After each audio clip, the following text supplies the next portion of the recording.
this is Will Ricks with Ricks Brothers Outdoors, and I want to do a video titled The Traveling Fisherman. Most of us do a majority of our fishing in our home waters, but it's also fun to get out of our comfort zones and try new areas. For me, my home waters is anywhere in North Carolina, so from the coast to the mountains. I mostly fish the coastal plain and the Piedmont region, but also get in the mountains. Last year, I did a lot of fishing outside the state, but I'll touch on a few trips that I had a lot of success with the fly rod. My first trip, spent a few days fishing on the Potomac River in West Virginia, and mainly used silver and gold clouser, and had a lot of luck, mostly on my last day when I was able to put the puzzle pieces together. I had a lot of luck casting my clouser upriver and let it almost drift all the way to the bottom before I got a hit. And I definitely plan to go back at least in the next couple years. My next trip, I went to Wisconsin to the driftless region and used some caddis, nymphs, trico spinners, and we caught a lot of trout. It's probably the second best trout fishing trip of my life. We went for a few days, my fiance and I, and had a lot of success. The next trip, I went down to the coast of Georgia and mostly used a brown clouser down there, and I had my best saltwater fly fishing trip of my life. We caught a lot of redfish, a lot of trout, and a few flounder.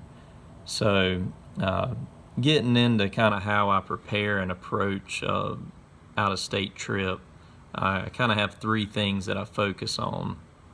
So the first thing I do is I research and prepare ahead of time. Obviously now you can go online and get a lot of good information from different fly fishing websites or social media as well. I'll look at maps, where to go, and a big part is also how to get there, where to park. If you don't do that planning ahead of time, it becomes very difficult once you get there to even find out where to start.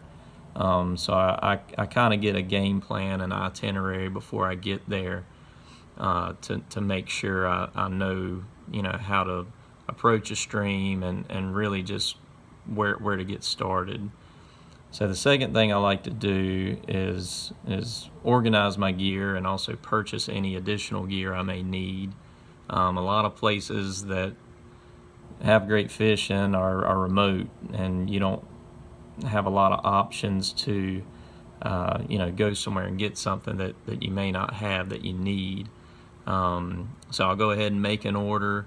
I'll get on RiverBum, I'll get all the flies I need, I'll get all the leaders I need, strike indicators, whatever it may be, and I get everything organized. If you're flying in a plane, you really need to downsize and take what's most important, or if you're just traveling with other items, everything needs to be organized and in place ahead of time. The third thing I like to do, if available, is go to a local fly shop. Generally when I go to a fly shop, I don't ask 100 questions, but I will ask a few questions, and I'll also, every time I go to a fly shop in a new town, I'll ask the